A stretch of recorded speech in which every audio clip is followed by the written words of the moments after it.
यही रास्ता है तेरा, तूने अब जाना है। हाँ यही सपना है तेरा, तूने पहचाना है। तुझे अब ये दिखाना है। नमस्कार जी, कैसे हैं? चलिए क्लास 10 पढ़ लेते हैं। क्लास 10 का चैप्टर फर्स्ट है सिविक्स का। सिविक्स को आगे के पॉलिटिकल साइंस भी कहा जाता है, क्योंकि ये पॉलिटी से जुड़ा हुआ है ना। सबसे इम्पोर्टेंट चैप्टर है फर्स्ट, पावर शेयरिंग। इंडिया में भी पावर शेयरिंग ही बहुत इंपॉर्टेंट है, पता है। आगे जाके जितने भी बड़े सिलेबस आते हैं यूपीएससी वगैरह के, पावर शेयरिंग हमेशा आता है। पावर शेयरिंग एक ऐसा कॉन्सेप्ट है जिससे भारत की जड़ें जुड़ी हुई हैं। अभी बताता हूँ। जैसे कि पावर शेयरिंग का मतलब क्या है, इस बुक में मतलब तो नहीं दिया हुआ, एग्जाम्पल सेट किए गए पावर शेयरिंग का, क्योंकि आप बिगर डेफिनेशन के तो मानोगे नहीं, ठीक है। तो डेफिनेशन क्या है पावर शेयरिंग की? Power sharing is a distribution of powers, is a distribution of powers among the organs of the government such as legislature, executive and judiciary, है ना जी दोस्तों। अब इन तीनों में जब शेयर हो जाती है पावर गवर्नमेंट की पावर शेयर की होगी ताकि अच्छे से गवर्नमेंट और देश चल सके, है ना। इन तीनों में अलग अलग पावर डिस्ट्रीब्यूट हो जाती है। जैसे मैं आपको थोड़ा सा ब्रीफ दे देता हूं, उसके बाद हम इस चैप्टर के रियल मीनिंग पे चलेंगे। लेजिस्लेचर का काम है, जैसे संसद एक लेजिस्लेचर है, उसका काम है कानून बनाना, उसका काम है कानून को अमेंड करना, उसका काम है कानून को देख रेख करना। मतलब कानून जो है अच्छे से देश के लिए बने, जिसमें सांसद प्राइम मिनिस्टर भी आते हैं। गवर्नमेंट सिर्फ प्राइम मिनिस्टर नहीं है, लेकिन प्राइम मिनिस्टर उनके हेड होते हैं। गवर्नमेंट ये तीनों चीज को मिलकर बनती है, इस बात का ध्यान रखना, है ना। दूसरी चीज आती है एग्जीक्यूटिव। एग्जीक्यूटिव हमारे प्रेसिडेंट होते हैं, उसके हेड कौन होते हैं? प्रेसिडेंट। क्या नाम है? श्रीमती द्रौपदी मुर्मू जी। और उनके नीचे जितने भी IAS IPS ऑफिसर्स आते हैं जो लोग को एग्जीक्यूट कराते हैं, इम्प्लीमेंट कराते हैं, वो होते हैं एग्जीक्यूटिव। इसलिए जितने भी IAS होते हैं ना, वो जब बनते हैं उसी साल जाकर प्रेसिडेंट के हाउस में शपथ लेके आते हैं, स्पीच लेके आते हैं ना। नेक्स्ट आता है हमारा जुडिशरी। जुडिशरी का मतलब होता है इन दोनों ने जो काम किया, इन दोनों के काम को देख रेख करना, उनकी जो है जज करना। जैसे कि कहीं मुद्दा आ गया कि किसी का सिर खोल दिया, तो वो जाके कहाँ जाएगा? वो इनके पास जाएगा नहीं, ये कहेंगे भाई मैंने तो कानून बनाने का काम है, इन्हें तो कानून इम्प्लीमेंट करने का काम है, इनके पास जाएगा। और इनके पास जाके कहेंगे देखो ऐसा ऐसा हुआ, ये कहेंगे ठीक है मैं देखता हूँ क्या हुआ तुम्हारे साथ, फिर उससे न्याय मिलेगा। ये तीनों काम करते हैं, और ये तीनों काम क्यों कर पा रहे हैं? सिर्फ प्राइम मिनिस्टर पे हो जाती पावर, वो जाके कहते हैं हाँ जी नमस्कार सिर खुल गया, ठीक है सिर बंद कर दो। नहीं, ये पावर शेयरिंग का ही उदाहरण है कि तीनों काम कर पा रहे हैं, है ना। ऐसे ही दोस्तों बहुत जरूरी है कि हम पावर शेयर करके रखें। जैसे एक मैं घर का एग्जांपल देता हूँ। समझ लो घर में किसी के पास किसी पिताजी के पास जो है उन घर में पावर है, अब वो हर बच्चों को जितने मेंबर है सबको पावर दे दे और कहे कि आपके पास पावर है आपको खुद डिसीजन लेने की, है ना। ये इसी को भी उदाहरण छोड़िए, घर में 2-3 के पास पावर होती है। जैसे मम्मी पापा के पास पावर होती है, मम्मी घर के एग्जीक्यूटिव होती है, होम मिनिस्टर जिसे हम कहते हैं, और पापा फॉरेन अफेयर्स की, मतलब बाहर के जो होते हैं, है ना। दोनों अपना काम कर रहे हैं, एक की पावर भी चलेगी तो गया काम, हो गया काम, इक्वालिटी नहीं आएगी, ठीक है। तो पावर शेयरिंग बहुत इंपॉर्टेंट रखती है। अब लौटते हैं इस चैप्टर पर। इस चैप्टर में पावर शेयरिंग का उदाहरण देकर मतलब बताया गया है, इंपॉर्टेंट बताई गई है। 2 उदाहरण इसमें दिए गए हैं, बेल्जियम और श्रीलंका का। दोस्तों चलो एक एक करके समझते हैं। बेल्जियम समझते हैं पहले। देखो एथनिक कंपोजिशन को जान लेना। एथनिक कंपोजिशन होता क्या है? एथनिक का मतलब होता है वहाँ की जाति संरचना। जैसे भारत में हिंदू रहते हैं और मुस्लिम रहते हैं, क्रिश्चियन रहते हैं, बौद्ध रहते हैं, है ना, और जैन रहते हैं और फारसी रहते हैं, है ना। तो ये सारी चीजें तो यहाँ पे जातीय संरचना देखो कितनी गहरी है। ऐसे ही जब किसी देश में ज्यादा से ज्यादा कम्युनिटी रहती है, उसी को कहते हैं कि एथनिक कंपोजिशन समझिए, है ना। ये होती है एथनिक कंपोजिशन, कितने लोग क्या रह रहे हैं, क्या बोल रहे हैं, उनका कल्चर कैसा है, उनके हैबिट्स कैसी हैं, बस इतना समझ लीजिए। चलो, बेल्जियम और श्रीलंका को उदाहरण निकल लिया, क्योंकि यही तो ऐसे देश है जो तगड़े फंसे हुए हैं इस चीज में। देखो, बेल्जियम का जो मैप है वो नीदरलैंड के पास में है, फ्रेंच के पास में है ना, लग्जमबर्ग के पास में, जर्मनी के इनके बीच में पड़ा हुआ है। इनसे लगता है इनके बॉर्डर, जब जिस देश के इतने बॉर्डर लग रहे हैं तो जब समझो वो लैंडलॉक कंट्री है, वो पक्का बात है। वहां पे लोग कितने रहते होंगे, कि जितने साइड में बॉर्डर स्टेट हैं उनसे प्रभाव पड़ेगा नहीं पड़ेगा उस राज्य पे, उस कंट्री पे, बिल्कुल पड़ेगा उसको, समझो। वहां पे जो डच लोग, जिन्हें हम नेदरलैंड के कहते हैं, जो नेदरलैंड का बॉर्डर लगता है ना, वहां के एरिया में डच लोग रहते हैं। वो फ्लेमिश कहा जाता है उन्हें, है ना। डच बोलते हैं लेकिन कहा उन्हें फ्लेमिश जाता है। 59% है, मतलब वो एरिया ज्यादा लगता होगा, समझ लो 59% है। और जहाँ वेलोपिया एरिया है, वेलोनिया एरिया, जहाँ पे फ्रेंच का एरिया है, वो फ्रेंच बोलते हैं। बोलेंगे ना भाई, इतने सारे देशों से लगा हुआ है, वहाँ के तो कल्चर का इफेक्ट पड़ेगा। भाई हमारे यहाँ अरुणाचल प्रदेश चाइना से लगा हुआ है, नेपाल से लगा हुआ है, हमारा कोई वो बिहार वगैरह ये सब, तो उनके वहाँ कल्चर में फर्क पड़ता नहीं पड़ता, है ना। थोड़े बिहारी नेपाली सीख जाते हैं अपने आप, है ना, उधर के चाइनीज सीख जाएंगे अपने आप, है कि नहीं, तो सीख जाने कल्चर फर्क पड़ता है। ऐसे ही ये इन देशों से ये सारी चीजें सीख रहे हैं और समझ, मतलब ऐसे पॉपुलेशन में भी बढ़ रहे। चलो अब देखो 40% तो फ्रेंच हो गए, और मेजोरिटी में कौन है, डच वाले, नेदरलैंड वाले जो कि डच बोल रहे हैं। और 1% रह गए वहाँ में जर्मन, जो खुद ही बोलते हैं, बेल्जियम में जो रह रहे हैं जो जर्मन बोलते हैं। ये मैं दोस्तों वो बता रहा हूँ जो बोल लेते हैं, है ना। डच बोलते हैं 59%, वहाँ के जो है फ्रेंच बोलते हैं 40%, 1% जर्मनी बोलते हैं। अब दिक्कत किसी को भी ये नहीं होती कि आपके देश में एथनिक कंपोजिशन कितनी है, आपके देश में कितनी जाति रह रही है, कि इससे किसी को दिक्कत नहीं है। दिक्कत ये है आपकी सरकार उनके लिए कर क्या रही है, यहीं पे दिक्कत आ जाती है। अब चलो समझो, इसमें एक और दिक्कत थी। अब चलो देश में इतनी सारी कंपोजिशन रह रही है, जाति रह रही है, वहां पे जो उसकी राजधानी है उसमें कुछ अलग खेल था। उसकी राजधानी है ब्रुसेल्स। देखो मेजोरिटी तो डच वालों की है, लेकिन इसके कैपिटल में ये माइनॉरिटी बन गई। देखो डच कितने रखते हैं, मैंने अंदर बना रखा ना, यानी 20% है सिर्फ।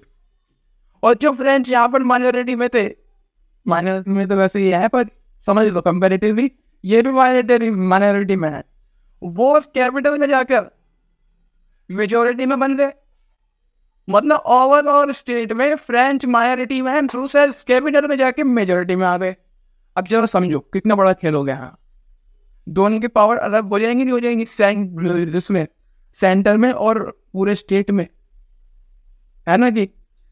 अब दिक्कत ये नहीं कि चलो आप मेजोरिटी में, ठीक है आप मेजोरिटी में रहिए भाई, पॉपुलेशन की बात है, बोलने की बात है, इसे कौन रोक सकता है। यहाँ में कॉन्फ्लिक्ट होने लग गया। क्यों? क्योंकि जो फ्रेंच वाले थे, ये जो यहाँ रहते थे, ये बहुत ही एजुकेटेड और पावरफुल व्यक्ति मालूम होते थे, बहुत पावरफुल है। और डच वालों की चुनाव भी नहीं होगी, डच वाले मेजोरिटी में लेकिन पावरफुल है, फ्रेंच वाले हो गए। ये पूरी ये जो कम्युनिटी है इसको होगी ही होगी, और विरोध करने लगता है। हमेशा इन दोनों में कॉन्फ्लिक्ट चलता रहता है, विरोध होता रहता था। फ्रेंच वाले कहते थे कि भाई हम पूरे माइनॉरिटी में है, फ्रेंच वाले कहते थे माइनॉरिटी में, और यहाँ पे ब्रुसेल्स में मेजोरिटी में, तो क्या दिक्कत हुई। डच वाले कहते तो आगे क्यों बढ़ रही है, मेजोरिटी में हमें माइनॉरिटी आगे बढ़ रही है, गलत है ना। लेकिन भारत में ऐसा अक्सर होता नहीं है, क्योंकि देखो सबसे प्रोस्पेरस कम्युनिटी हमारी कौन है, जैन, है ना। और जैन है कितने, 1%। लेकिन हमने कभी कहा कि आप माइनॉरिटी में हो, हमसे ज्यादा अमीर हो, कभी नहीं कहा। आप भी बनिए, क्यों नहीं बनेंगे आप, भारत देश में सब कोई बनेगा। भारत में दी अम्ब्रेला ऑफ द वर्ल्ड, सबके लिए यहाँ रहने की जगह है, ठीक है। चलो ये समझ में आ गया, धीरे धीरे समझ में आ रहा दोस्तों क्या कॉन्फ्लिक्ट हो रहा है, मतलब कम्युनिटी का कॉन्फ्लिक्ट हो रहा है। यहीं पे कॉन्सेप्ट को जोड़ेंगे पावर शेयरिंग की, क्यों पावर शेयर होना चाहिए? अब देखो इन्होंने कहा क्या धीरे धीरे यहाँ पे ऐसे कॉन्फ्लिक्ट चलने लगे, आपस में लड़ने लगे। मैंने कहा फर्क पड़ता है सरकार क्या करती है। सरकार ने कहा, सरकार ने बहुत अच्छा रास्ता चुना यहाँ का। सरकार ने कहा यार एक काम करो, किसी को आगे पीछे मत रखना। भाई आगे पीछे रखोगे तो लड़ने लग जाएंगे आपस में, आगे पीछे मत रखना। एक काम करना, इन दोनों के डच और फ्रेंच की तो बात आ रही है, 1% की कहाँ बात आ रही है, डच और फ्रेंच की बात हो रही है पूरी। इनको इक्वल रिप्रेजेंटेशन दे दो। जितने मिनिस्टर यहाँ बैठेंगे, जितने मिनिस्टर डच के होंगे उतने ही मिनिस्टर फ्रेंच के होंगे। इक्वल दे दिया, बात सही है। पर इक्वल है तो बिल्कुल सही बात है, कौन ये भी इक्वल, ये भी इक्वल, कौन विरोध करने वाला है? लेकिन विरोध हुआ क्योंकि इक्वल का मतलब होता है सेपरेट इलेक्टोरेट्स। सेपरेट का मतलब होता है आपकी कम्युनिटी से आपका मिनिस्टर जाएगा। 1930 या 32 में भी डॉक्टर भीमराव अम्बेडकर जी ने सेपरेट इलेक्टोरेट मांगा था दलित्स के लिए। गांधी जी अनशन में बैठ गए तो उन्हें पता था आगे की बात, भैया आज इन्हें मिल गए सेपरेट इलेक्टोरेट, कल को दूसरा देश बना देंगे। क्यों? जब एक ही कम्युनिटी से एक ही लीडर आएगा और किसी को वोट भी नहीं देगा, बस एक ही कम्युनिटी को वोट देगा, जो सोचो माइंड पे प्रभाव कर जाएगा, अपने आप को दूसरा समझने लग जाएंगे वो। ऐसे ही इनके अलग अलग मिनिस्टर होने लग गए। अब मिनिस्टर को कौन चुनेगा? मैं डच वाला हूँ, डच को चुनूंगा। फ्रेंच वालों से मुझे क्या मतलब? तो मेरी हीन भावना आई कि यार फ्रेंच वाले बेकार होते हैं। धीरे धीरे बात बढ़ने लगी, इनके बीच में समझौता भी हो गया था हालांकि, क्योंकि इक्वल रिप्रेजेंटेशन हुआ है।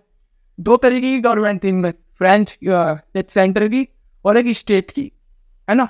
जैसे जो सेंटर था, सेंटर पूरे ओवरऑल की बात मैं कर रहा हूँ, पूरे देश में हैं डच वाले और माइनॉरिटी में फ्रेंच वाले। तो दोनों ने, जो डच वाले इन्होंने कहा चलो ठीक है हम ज़्यादा सीट नहीं लेते, हम इक्वल मान लेते हैं, इक्वल मान लो।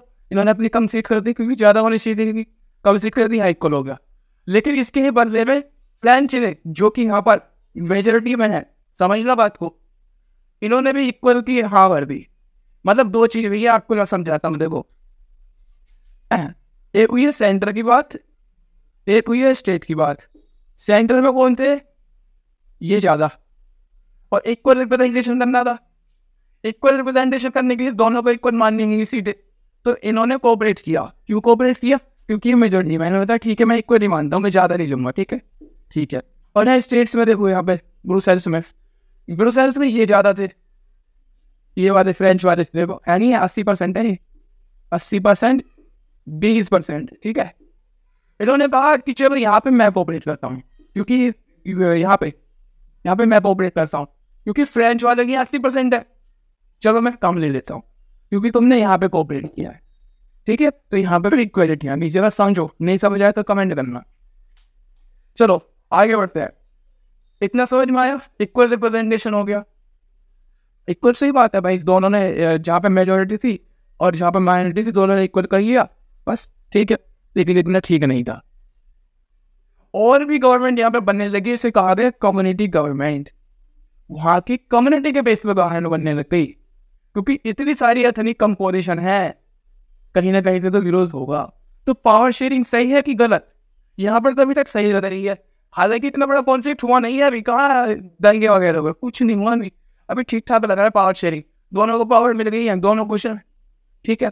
इसी केस को छोड़ के अब बढ़ते श्रीलंका की तरफ। श्रीलंका में कुछ और हो गया।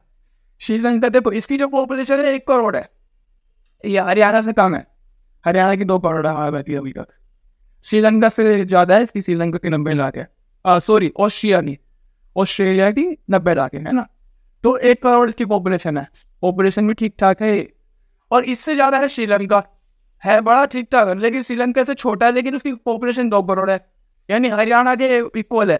तो पॉपुलेशन बड़ी है तो थोड़ा वो होगा नहीं होगा, क्योंकि पॉपुलेशन बढ़े में थोड़ा आता है मेंटली कि भाई ज़्यादा पॉपुलेशन है, हम कंट्रोल कैसे करेंगे।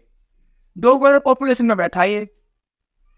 इसमें क्या है, इसमें भी स्पीकिंग है, हम सिर्फ भाषा की बात कर रहे हैं, हम किसी धर्म की बात नहीं कर रहे अभी। इसमें भी भाषा बोलने वाले थे, डच बोलने वाले, फ्रेंच बोलने वाले, है ना, और जर्मन बोलने वाले। इसमें बोलने वाले सिन्हाना वहाँ की लैंग्वेज है जो श्रीलंकन बोलते हैं, मेरे को बोलनी तो नहीं आती पर देख लेना। 74% है, यहाँ पे कितने थे? 59%, बहुत 74 हो गए।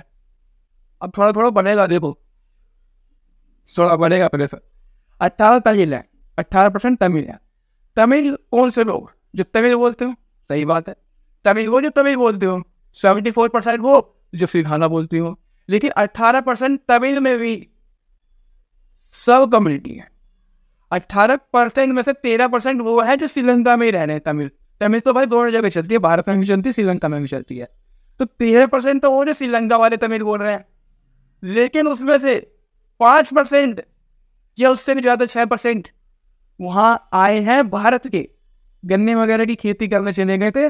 जब अंग्रेज थे, अंग्रेजों ने वहाँ भेज दिया था, वहाँ अच्छी खासी खेती हुआ करती थी। अब इन्होंने कर दिया यहाँ पे कन्फ्लिक्ट करा नहीं इन्होंने, होगा क्योंकि इनकी सरकार ने कुछ ऐसा कारनामा कर दिया होगा। देखो ये जो 5% है ना, ये आए हैं भारत से, और ये कौन है? हिंदू और मुस्लिम है, हिंदू और मुस्लिम है। और ये जो है 13% ये तमिल है ना, यही के रहने वाले हैं। और सबसे मेजोरिटी कौन है? सिंघाला की। ये कंपोजिशन समझ में आया? अब देखो धीरे धीरे क्या होगा। 7% यहाँ पे क्रिश्चियन है, ठीक है, टोटल लगाओगे इससे 6% लगाओगे, ओवरऑल 100% हो जाता है। क्रिश्चियन रह रहे, सिंघाला रह रहे, तमिल रह रहे, तमिल में भारत के तमिल रह रहे। अब यहाँ पर जब ये देखो जो आज़ाद हुआ था 1948 में हुआ, समझने की कोशिश करना, 1948 में आज़ाद हुआ था। यहाँ पर 1958 में 10 साल बाद एक कानून, एक एक्ट लाया जाता है। उस एक्ट ने सारा पैक्ट कर दिया। उसमें कहा गया सिंघाला जो भाषा है ऑफिशियल लैंग्वेज है। मतलब समझो भारत में हिंदी सबसे ज़्यादा बोली जाती है, लेकिन भारत में हिंदी का भी ऑफिशियल लैंग्वेज नहीं बन जाती तो देखो क्या होता। बहुत से लोग सोचते हैं ना हिंदी को ऑफिशियल लैंग्वेज बन जाती, हालांकि हमारा संविधान में हिंदी लैंग्वेज में, क्योंकि बोलने वाले की सुविधा के लिए होता है, भारत में ज़्यादा बोली जाती है कर देते हैं। लेकिन इम्पैक्ट क्या पड़ेगा अगर ऑफिशियल लैंग्वेज बना देंगे? देखो सिंघाला को ऑफिशियल लैंग्वेज बना दिया, और उसी कानून में कहा गया कि जो है हमारी जो है सिर्फ बौद्ध धर्म को प्रोटेक्ट करेगी। क्यों? क्योंकि यहाँ के शिलान्यास थे ना, यहाँ के शिलान्यास थे ज़्यादा से ज़्यादा उद्देश्य थे। कौन थे ज़्यादा से ज़्यादा? बुद्धिस्ट, समझ रहे हो? सिंघाला के बौद्ध को प्रोटेक्ट करेंगे सिर्फ, और बाकी ना ये हिंदू मुस्लिम ये तभी वाले ये गए बाहर में। और स्टेट की मानसिकता देखो, मेजोरिटी को ज़्यादा राइट दे दिए। अब इतना ही नहीं हुआ, जब ये मेजोरिटी को ज़्यादा राइट दे देते हैं ना, तो और भी भड़केंगे, कोई चुप नहीं बैठता। 1980 में वहाँ पर इन्हें अधिकार नहीं मिलने थे। इन्हें यहाँ तक कि जितनी यूनिवर्सिटी थी ना श्रीलंका में, सब उसको सबसे पहले प्रेफरेंस दी जाती थी सिंघाला वालों को, और किसी को नहीं। उससे सिंघाला बोल रहे हो बुद्धिस्ट लोग आ जाओ, समझो। अब 1980 में कहा कि हम ऐसा नहीं चलने देंगे, वहां पे बना दिया इलम, तमिल इलम जाता, तो क्या था नाम, लिबरेशन ऑफ तमिल इलम, ऐसी कुछ नाम था। कॉन्फ्लिक्ट हुआ था उस समय अमेरिका के साथ, वो बहुत बड़ी स्टोरी है, बाद में बताऊंगा कभी। तो तमिल इलम का उद्देश्य पता क्या था? जो नॉर्थ साइड है ना, नॉर्थ ईस्ट साइड है श्रीलंका की, वहां पर बोलने वाले हैं ये तमिल, अलग लैंग्वेज, क्रिश्चियन वगैरह सब, इसे अलग कर दो, इसे श्रीलंका से अलग कर दो। क्यों? क्योंकि यहाँ तो मेजोरिटी का राज चल रहा है, सिर्फ हमारा अधिकार का यूनिवर्सिटी वो मिल रहे हैं, एडमिशन धर्म उनका बचाया जा रहा है, लैंग्वेज उनकी है, हमें अलग कर दो। तमिल में ऐसा कहता है। तो धीरे धीरे वहाँ पर बन गई सिविल वॉर। क्या बन गई? Civil war. सिविल वॉर की दोस्तों डेफिनेशन होती है opposition of social group, opposition of a group, ethnic group in the country from another ethnic group. मतलब भारत कह रहा हूँ क्या, देश के अंदर ही कई ग्रुप्स जो है उन्हीं में आपस में लड़ाई हो जाए और बहुत बड़ा कॉन्फ्लिक्ट हो जाए, है ना। हालांकि जो श्रीलंका है ना, श्रीलंका की बहुत अच्छी इकोनॉमी थी उस समय, हालांकि अब तो डूब गई है, क्योंकि ऑर्गेनिक फार्मिंग को तुरंत इम्प्लीमेंट कर दिया उन्होंने। उस सभी की स्टडी बनाएंगे एक बार। तो यहाँ पर जो है सिविल वॉर बन गई। इकोनॉमी बहुत बढ़िया थी, क्योंकि टूरिज्म है इनके पास खेती इनकी बढ़िया है, इनके पास बहुत सारी चीज़ें पे खेती है, टूरिज्म बहुत बढ़िया होता है, चाय की खेती है ना। इनके पास जो है स्टोरेज है ऑयल की, कच्चे तेल की। भारत में कच्चा तेल यही लगता है, यहाँ पर जहाँ जाके रुकते हैं, है ना। हम्बन टोटा नहीं है, कोई है ऐसा फोर्ट, हम्बन टोटा ही होगा शायद। तो बहुत सारे यहाँ पे काम है होते हैं, लेकिन यहाँ पे सिविल वॉर चल गई। क्यों? क्योंकि सिर्फ इतनी सी गलती में। तो देखो यहाँ पे पावर शेयरिंग हुई, पावर शेयरिंग इतनी बढ़िया हुई यहाँ पे। देखो 1970 के बीच में 1993 के लिए इक्वलिटी लाने के लिए 4 अमेंडमेंट कर दिए इनकी सरकार ने, इनके कॉन्स्टिट्यूशन में इतने सालों में 4 अमेंडमेंट कर दिए ताकि इक्वल रिप्रेजेंटेशन हो जाए मिनिस्टर्स का। लेकिन यहाँ कुछ अमेंडमेंट नहीं है, सीधे एक एक्ट लाया गया, कहा दिया गया सिनाजा भैया देश के युवा और कोई नहीं है यहाँ का। तो देखो दोस्तों, समझ में आ रहा है, इक्वल रिप्रेजेंटेशन नहीं हुआ तो क्या हुआ, नहीं हुआ तो क्या हुआ। This is the power sharing comparison. अब देखो पावर शेयरिंग से समझ आ रहा है तुम्हें, आ रहा है ना, क्या पावर शेयरिंग का महत्व है। श्रीलंका और बेल्जियम का दोनों को बता दिया मैंने, ठीक है। आगे बढ़ते हैं, आ जाओ दोस्तों, थोड़ी सी पिक्चर वगैरह देख लेते हैं। बहुत इंटरेस्टिंग ये पिक्चर्स वगैरह होती है, बहुत अच्छे सवाल पूछती हैं। जैसे कि ये दिख रहा होगा आपको, ये पूछ रहा what wrongs if the majority community rules. भाई सिनाला रूल नहीं करेंगे श्रीलंका में तो और कौन रूल करेगा। अच्छा, हिंदुस्तान में हिंदू रूल नहीं करेंगे तो और कौन रूल करेगा।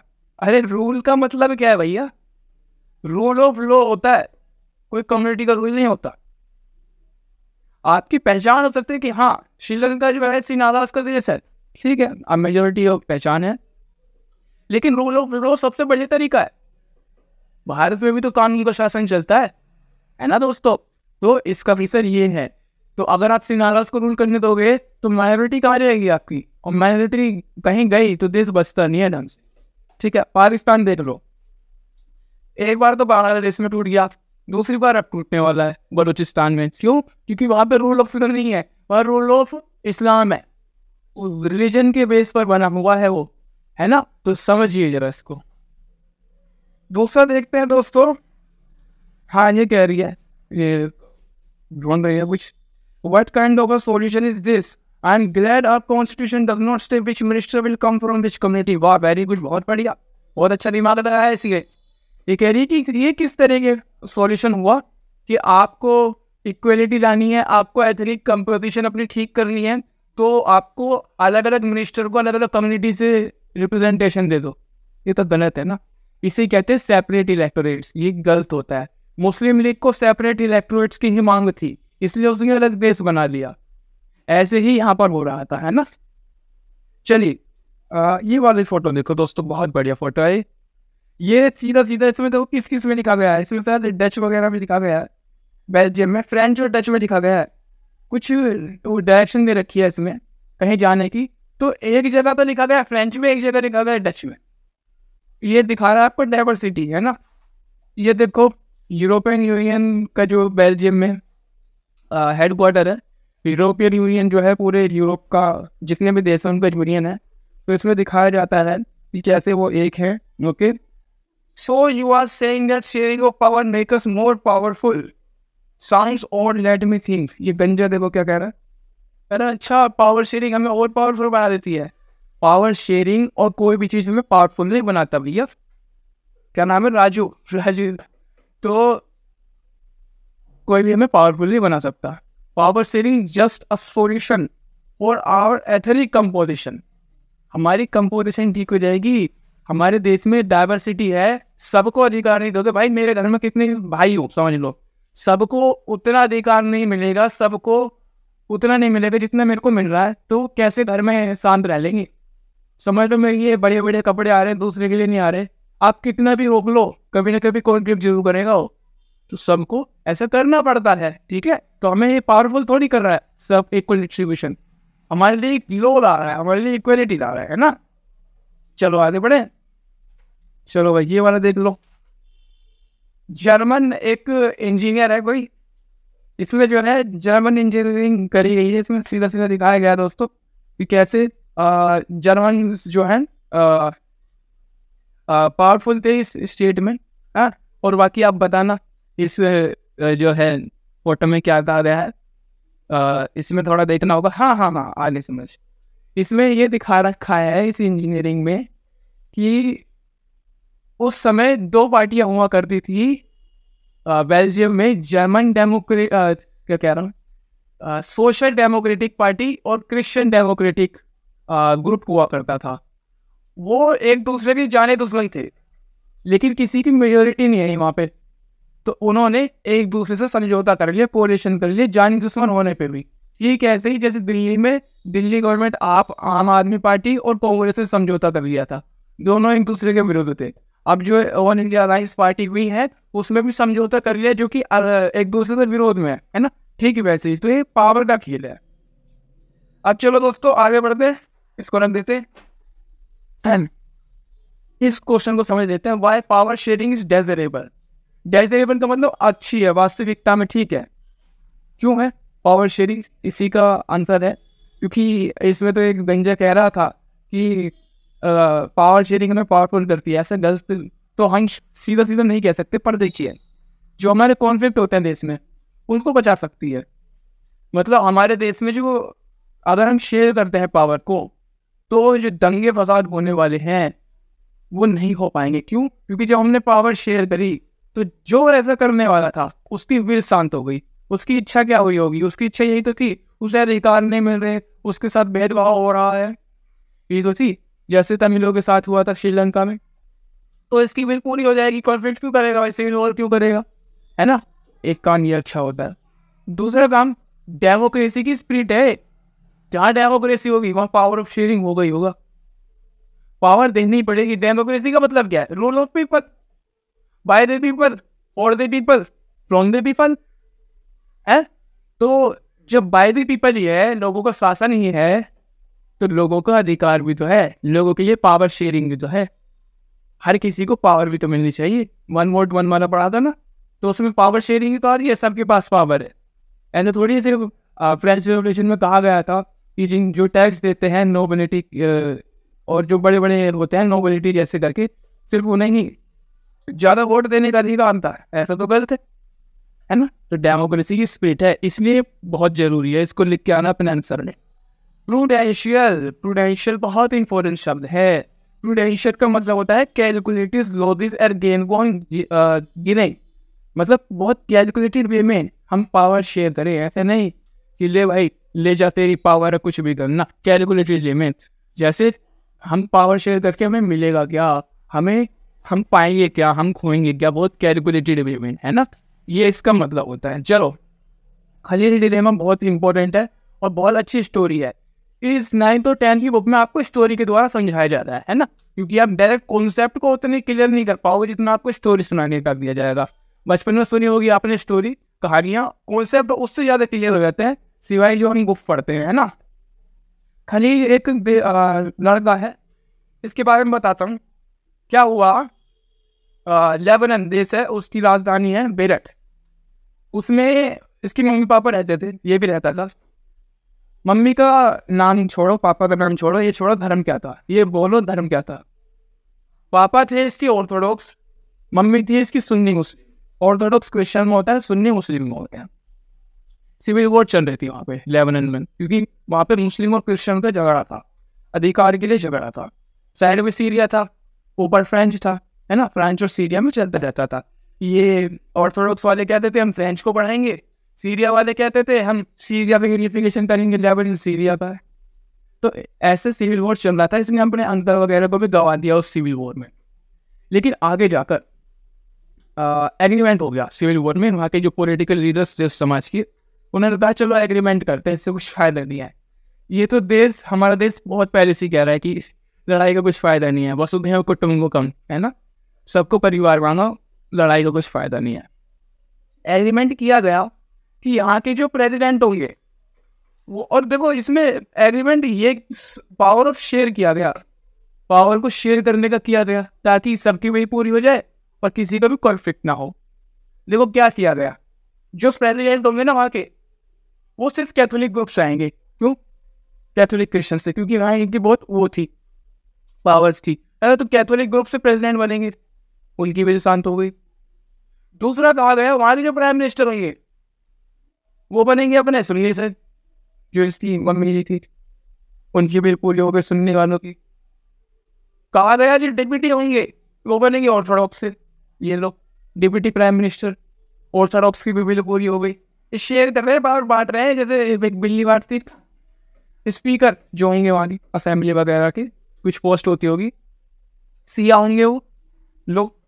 इन चारों के बीच में तो झगड़ा था, पर ऑर्थोडॉक्स कैथोलिक क्रिश्चियन हो गए, मुस्लिम सुन्नी और सिया मुस्लिम हो गए। दो की तो लड़ाई थी यहाँ पे, दोनों में वो बढ़ दिया गया। लेकिन यह बात खत्म नहीं होती। अब इसको खलील को पसंद नहीं आया। भाई इतना ही करना होता तो हिस्ट्री में पढ़ लेते इसे। लेकिन खलील क्या कहता है, खलील कह रहा है मुझे पसंद नहीं आया। ये कौन सी पावर शेयरिंग है कि मतलब आप एक ग्रुप को दे दो, इसलिए भाई तू ही आएगा, क्या पता ये नहीं हुए एलिजिबल इसके लिए, या ये एलिजिबल नहीं हुआ इसके लिए, जो एलिजिबल है उसको मिलना चाहिए। वो बात करता है डेमोक्रेसी की कि खुला इलेक्शन कराओ भैया, जिसकी ज़्यादा मेजोरिटी आ जाओ सरकार बना लो। ये क्या बात है कि यहीं से आएगा? इसी कॉन्सेप्ट को हम कहते हैं सेपरेट इलेक्टोरेट्स, कि एक कम्युनिटी से एक वही वाला नेता आएगा जिस कम्युनिटी का है। और ये बात बिल्कुल गलत होती है, डेमोक्रेसी को ये बिल्कुल भी सपोर्ट नहीं करती है वन स्टेटमेंट, है ना। खलील कहता है इलेक्शन कराओ, मेरे को बिल्कुल भी पसंद नहीं है, ठीक है। खलील का ये व्यू पॉइंट है, बहुत अच्छा व्यू पॉइंट है, खलील को अप्रिशिएट करता हूँ मैं। खलील उस समय रह के, और ये दोनों रिलीजन को नहीं मानता था, ना ही अपने आप को मुस्लिम मानता है और ना ही अपने आप को क्रिश्चियन मानता है, अपने आप को यहाँ का रहने वाला मानता है बस। विक्रम की बात कर लेते हैं। एक भूत ने इसको पकड़ लिया माइक में, मैं दिखा दूँ आपको जरा, देखो भाई, विक्रम मोटरसाइकिल पे जा रहा था, पकड़ लिया, और विक्रम से पता क्या कह रहा है, एक आंसर दे, छोड़ूंगा नहीं। जैसे वो चिराग पकड़ता था, आंसर दे वरना छोड़ूंगा नहीं। क्या नाम था उसका, कोई राजा वगैरह था, अकबर बीरबल, है ना, फंसाता रहता था। कहा गया कि विक्रम एक काम कर, ये बता, अगर तुझे लेबनान का संविधान लिखने का अधिकार हो तो तू कैसे लिखेगा? और तू बिगड़ सकते जा नहीं सकता, बाइक फ्रीज कर दूंगा, मर जाएगा तू, ठीक है। अब विक्रम है, समझ लो हम क्या आंसर देंगे, बताओ भाई। लेबनान में कैसा संविधान लिखेंगे? किसी भी देश के लिए डेमोक्रेसी सबसे फर्स्ट है। हम यहाँ पर दोनों कम्युनिटी के लिए जो है according to the population separate electorates नहीं रखेंगे, हम वो नहीं करेंगे। पावर शेयर जरूर करेंगे, हम वहाँ के ग्रुप्स को पावर देंगे, लेकिन कम्युनिटी के बेस पे नहीं। सबको पावर देंगे वोट करने का, सबको पावर देंगे अपने व्यू पॉइंट करने का अधिकार देंगे, और कहेंगे चुन के लाओ अपनी सरकार, एजुकेशन देंगे। संविधान में पावर शेयरिंग होनी चाहिए डिफरेंट लेवल पर। वहाँ स्टेट और सेंट्रल गवर्नमेंट बना देंगे, है ना, वहाँ ज़्यादा से ज़्यादा लोकल गवर्नमेंट बना देंगे। लेकिन ऐसा नहीं कहेंगे कि तुम आओ इस कम्युनिटी से और मैं आता हूँ इस कम्युनिटी से, नहीं, गलत होगा, है ना। तो डेमोक्रेटिक हम संविधान बनाएंगे और उसमें पावर शेयरिंग करेंगे फॉर्म्स के बेस पर, लेजिस्लेचर, एग्जीक्यूटिव, जुडिशरी के बेस पर, ना कि इसके बेस पर, कम्युनिटी के बेस पर बिल्कुल नहीं करेंगे। वहाँ की मेजोरिटी और माइनॉरिटी को ध्यान रख के नहीं, सबके लिए इक्वलिटी लाकर रखेंगे। जो बीच में बिछड़ा हुआ है उसके लिए पॉजिटिव रिजर्वेशन भी हम कर सकते हैं, है ना। आप बताओ अपना व्यू पॉइंट कैसे बनाओगे आप? अब आप ऐसा समझना कि आप संविधान निर्माता हो और बना के दिखाओ लेबनान का संविधान, ठीक है। ये बात हो गई खलील की फिनिश। अब लास्ट टॉपिक पढ़ लेते हैं, फॉर्म्स ऑफ गवर्नमेंट। किस तरीके की गवर्नमेंट की फॉर्म होनी चाहिए? बस क्या कह रहा हूँ मैं, फॉर्म्स ऑफ गवर्नमेंट नहीं, फॉर्म्स ऑफ पावर शेयरिंग। मतलब पावर शेयर की कितने प्रकार की होती है, मैंने शुरू में बताया था ना, पावर शेयर को हम क्या कहते हैं, वो आगे का टॉपिक था। लेकिन इसमें हम समझते हैं, इसमें हम समझ सकते हैं जो हम शेयरिंग करते हैं पावर, चार तरीके से कर सकते हैं। Organs of the government, organs means limbs, जैसे गवर्नमेंट सिर्फ प्रधानमंत्री नहीं है, गवर्नमेंट लेजिस्लेचर, एग्जीक्यूटिव, जुडिशरी तीनों को मिलाकर बनता है ना। तो तीनों के ऊपर इक्वल पावर होनी चाहिए। जुडिशरी पर भी उतनी पावर, लेजिस्लेचर कानून बनाने वालों पर भी उतनी पावर, एग्जीक्यूटिव कानून लागू करने वाले पर भी उतनी पावर। अब कोई भी ऊपर होगा ना, बाकी की दो बढ़ जाएंगे, यानी अच्छा तू ऊपर हो रहा है, हम भी ऊपर है। इसी को कहते हैं बैलेंस ऑफ पावर। आगे जाके कॉन्सेप्ट पढ़ोगे। और कोई दूसरा निकलने की कोशिश कर रहा है ना, आगे पिछले दो वाले पछाड़ेंगे उसे, कहेंगे तू निकलेगा, हम बताते हैं। जुडिशरी कभी डोमिनेट नहीं कर सकती, संसद कभी डोमिनेट नहीं कर सकती।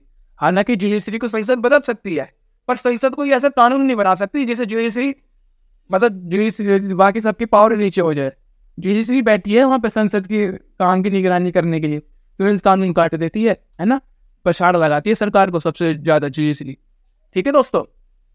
तो इस तरीके से हमारी पावर शेयर हो सकती है। दूसरा तरीका लेवल्स के बेस पर, इसके डिफरेंट लेवल्स, जैसे state government, central government, local government.